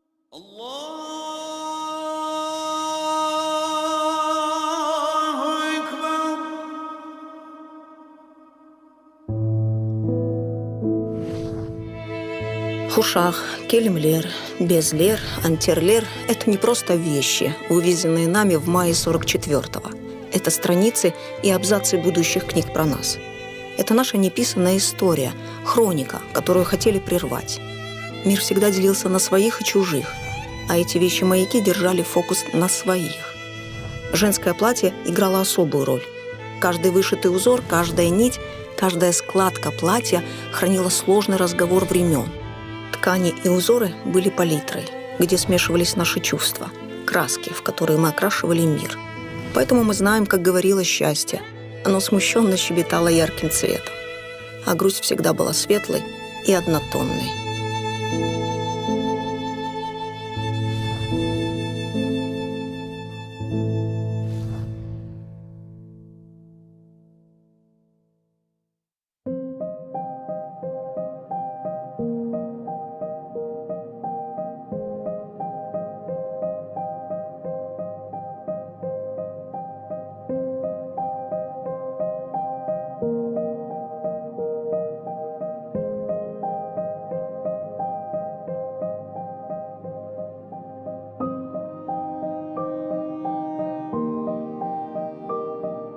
Ее называли Инже Бели Рухие, старшая сестра моей Васфие Таптам.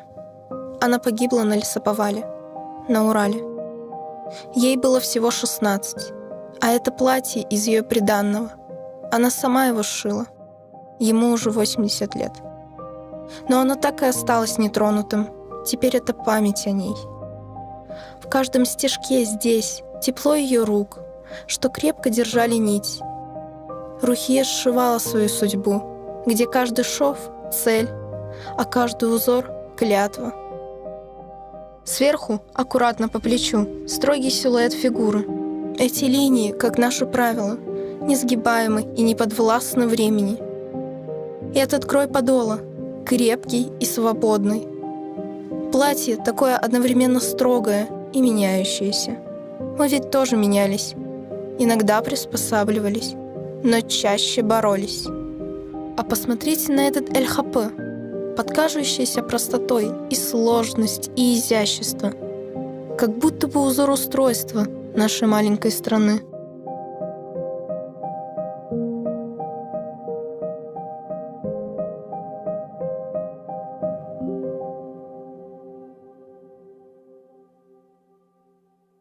Хотя бы раз в жизни каждый испытывал это чувство — взять и уехать. Уехать за мечтой или за лучшей жизнью, или просто убежать. Нормальное дело что-то поменять в своей судьбе. В крымско-татарской жизни такое случалось редко. Не то чтобы мы не меняли свою жизнь кардинально, просто все наши передвижения — это либо депортация, либо возвращение, либо вынужденное временное перемещение. Нам все время приходилось сшивать эти личные и национальные траектории. И когда у нас отнимали наш благополучный мир, мы все начинали с нуля. Мы сшивали наше поколение, сохраняя народ.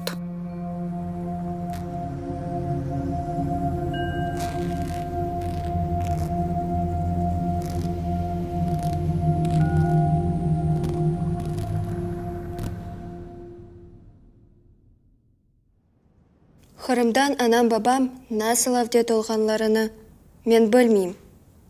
Менден Қырымдан ғайры башқа evim жоқ, ве ичбір вақыт olmadı. Бүтін хатырларым туфған еремнен бағлы. Атта Қырым таттар яшайшы Ярымададан хайдадыр тышылacağına tasavvur etip olamıyım. Ләкин бүгінгі күнде айрылық дерсіні acele сүйретте өкренмеге керегім. Халқымыз үшін бұяны дерс дегіл, чүнки бір вақытлар өкренген едік.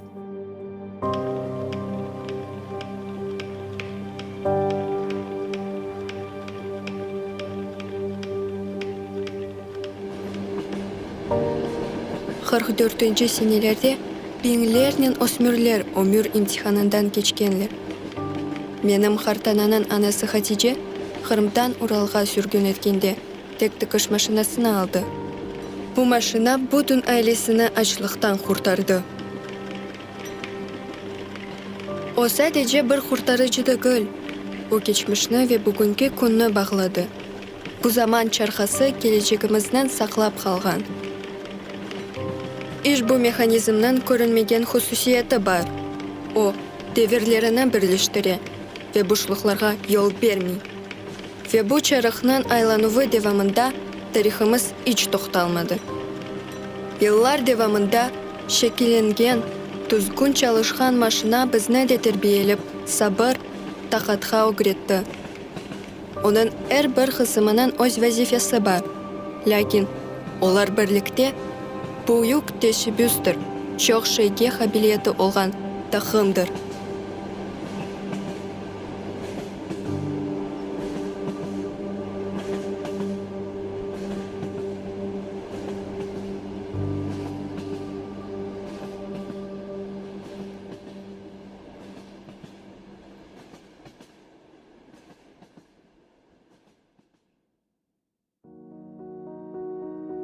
Сейчас остаться незамеченным, не попасть в объектив всевидящего ока практически невозможно.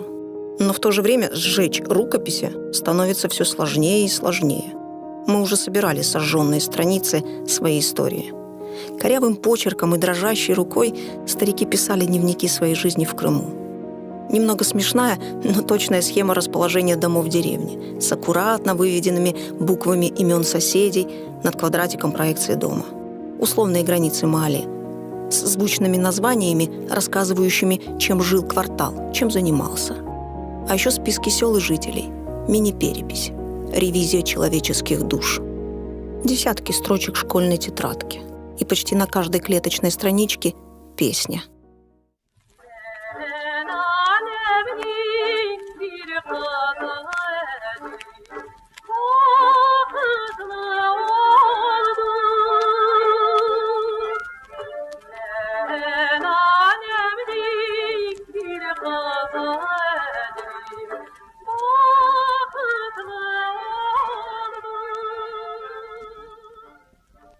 Абдураманова Садия, учительница. Она очень любила петь, и, наверное, поэтому отец подарил ей патефон. Убегая от ужасов войны и своего родного Ахманая, она взяла лишь его, пластинки к нему и немного вещей. А май 44-го настиг ее в Ислам-Тереке. В ссылку Садия Оджа снова взяла лишь патефон и пластинки. Солдаты выкидывали его, люди покачивали головами. Сумасшедшая! А она упрямо подбирала свой патефон, не желая расставаться с ним. Потом, в далеком от Крыма Красновишерске, за закрытыми дверьми и плотно задернутыми шторами, Садия Оджа проводила с детьми уроки крымско-татарского. Давала начальное образование, разучивала песни. Это бесконечная музыка пластинки. Потрескивающий шорох иглы соединял невидимыми нитями людей и традицию. Негромкими песнями сшивал годы. Никто не скажет точных цифр, но сколько судеб изменил этот патефон. Жесткий диск народной памяти, который мысленно возвращал в Крым.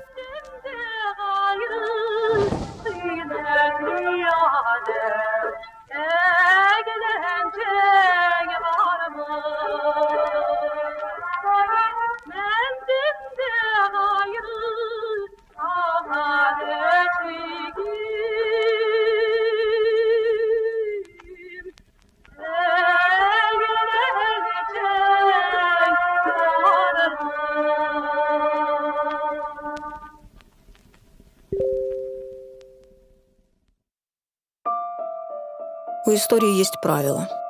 Она возвращает вам то, чем вы ее наполнили. Она как зеркало, отражает все наши поступки и решения. И если вы вписали в ее страницы понимание и уважение, она ответит вам равенством и справедливостью.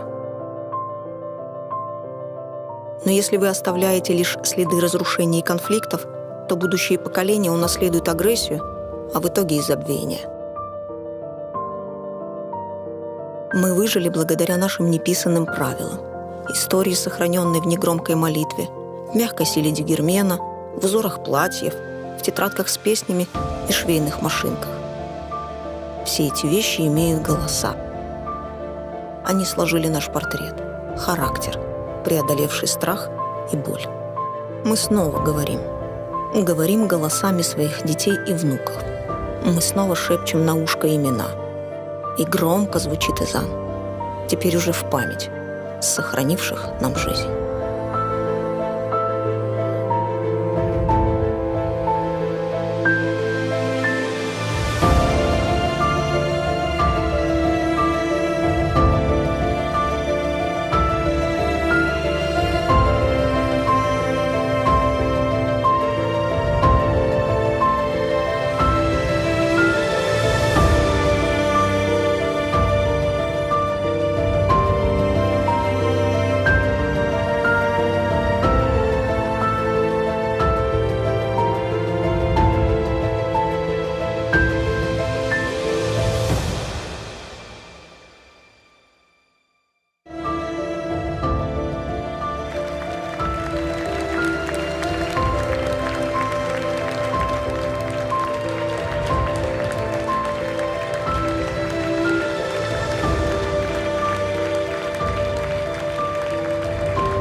Санаға бұл фильм үстінде çalışkan команданы дәвет етеміз. Администраторлар Рушен Патель ve Эльвина Асанова. Калаш Сабина Ильяс. Гафер Эмир Амет Умеров. Колорист Керим Алимжанов. Операторлар Алим Аблаев ve Фериде Сефедина. Саналаштырıcı оператор Джихан Бербер. Ses rejissörü Kemal Усеинов. Buyurunuz bu sanağa. Rejissörler Edem Asanov, Dlever Dvajiyev. Sanalaştırıcı rejissör Beye Şefkiyeva. Сценарий müellifi Linora Dülberova. Komanda Karadeniz Production keçiniz, buyurunuz bu sanağa. Ve sözünü sanallaştırıcı rejissör Beye Şefkiyevaga ve ssenariy müellifi Lenora Hanım Dülberovaga veremiz. Kimden başlayıp?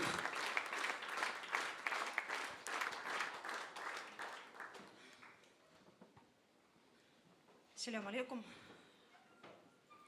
Бүгін бізден бұл ақшамы бераберлікте кечежегімізні çok сағымыз. Elbette bugün қиын bir күн, mühim bir күн ve biz her yıl toplaşır edik ve her yıl bu күнні бераберлікте geçiremiz. Ve böyle bir adetni men bilesem joymamak mümkün değil, joymak mümkün değil. Я должна сказать, что студия Храденис Продакшн не первый раз выпускает подобный документальный фильм. И в прошлом году в одном из фильмов наших «Депортация. Возвращение памяти» прозвучала фраза о том, что в мае 44-го в вагонах вывозили не просто крымских татар, а вывозили культурный код Крыма. И сегодня, в этом году, мы решили, что вот этот культурный код мы должны расшифровать. Мы должны его декодировать и вписать заново новыми текстами, новыми смыслами наполнить новое поколение этими кодами. Я очень часто в нашем дискурсе слышу фразу «Крым татарлығы неден ибарет». И вот то, что мы сейчас увидели на экранах, мне кажется, есть расшифровка, из чего состоит крымско-татарскость. В стрессе, в момент, когда происходят с нами какие-то ужасные вещи, мы всегда берем то, что для нас важно. И все те вещи, о которых говорилось в фильме, это реальные истории. Я уверена, что у каждого из вас такая же история, похожая история. И расшифровать, объяснить для себя, почему наши старики брали эти вещи, нам показалось, будет очень важным. И это будет ответ на вопрос, кто такие крымские татары и в чем наша сила. И очень символично, что этот разговор о смыслах начало новое поколение крымских татар. То, которое рождено в Крыму. Это крымские татары, наши дети, ваши внуки. Между ними и теми, кого выселяли, кого изгоняли из домов, очень большое расстояние, больше, чем 80 лет. И важно, что мы снова здесь, на этой земле, и мы готовы создавать что-то новое. Мы готовы прочитывать заново нашу историю и прописывать еще в большем количестве, большими строками наше прекрасное, важное, целостное будущее. Çok sağ olunuz.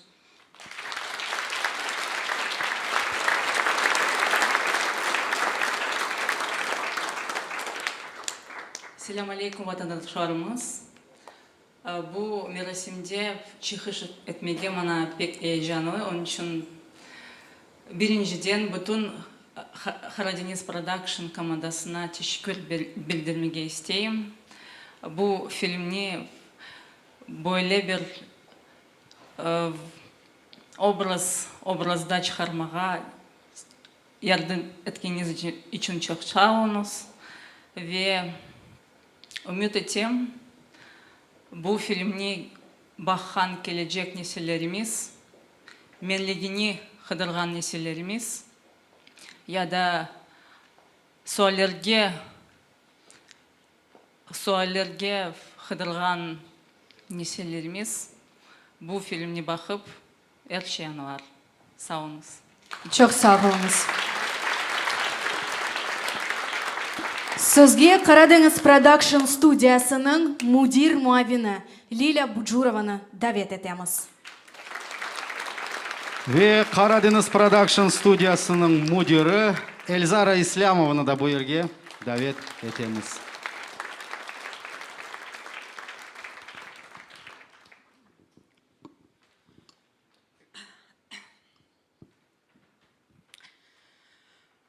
Этот день для нашего народа всегда будет тяжелым, но мы должны помнить, что произошло.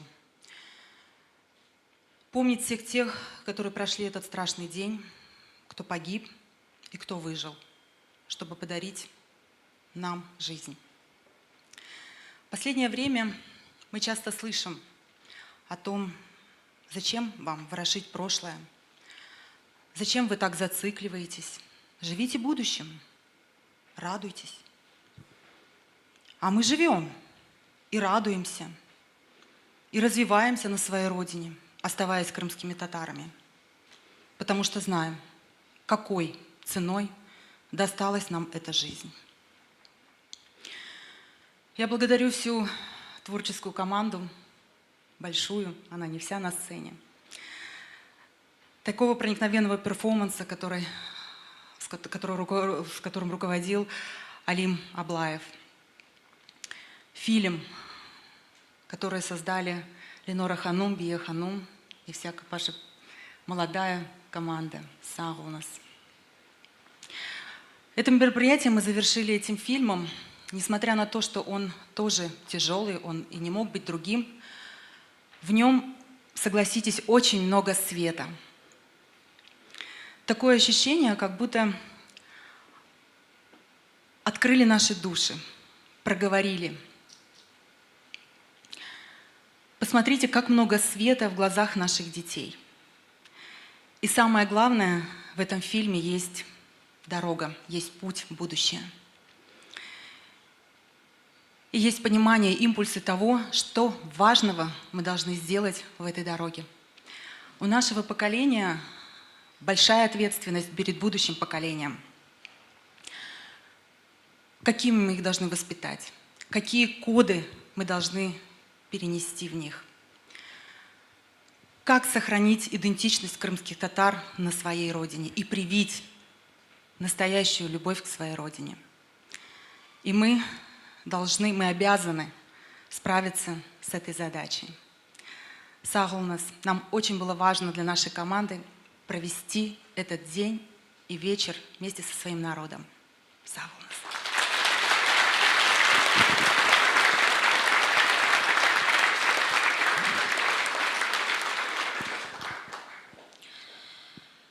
Unutmayacağımız, афу etmeyecekmiz. 80 yıl evvel bugünkü kibiyeciге babalarımız, ana babalarımız, hartadan deldelerimiz Erzen Хоуп Ветаньян yarıştılar. Sünülüke çoxsu yabancı toprakka yattılar. Ular közlerde көз yaşları ebedi қатып қалды. Ветанға қайтып, у қара күнлерін, yıllarını қатырап біз де ағылайық, ама көз yaşlarımız ана топраққа түші. Қырымға doğan баларымыз, тұрларымыз o toprakta өзінкі біз бірінші ilk adımlarını yapа. Demek ki biz vasiyetini becerdik, ama dedelerden қалған başka da vəsilələrimiz var. Ana tilini saxlamaq, tatarlığını, millet menligini joymamaq ve eması bir-birine қол uzatmaq. Menimce sürgünlükке өлгенлерге bu em büyük, em yaxşı hatıra. Ve bizge o bizge o балабан bir borcumuz. Tek borcumuz değil, bizge de o büyüktür tesir. Bugünkü hatıra akşam onu gösterdi. Biz hepsimiz bir yerde toplap, yaş, hart, ballar, birbirine yanına durup, birbirine göz yaşlarını silip. Allah kısmet etse, yarın bir gün, kaç yıl geçse öyle de olur. Kaç yıl geçse. O hara 18 Mayıs günge biz mında başka yerde toplap, birbirine ve bütün dünyaya yana aytacağımız, unutmayacağımız, affı etmeyeceğimiz.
Бу фажа йөрәгемездә әбәди яшар.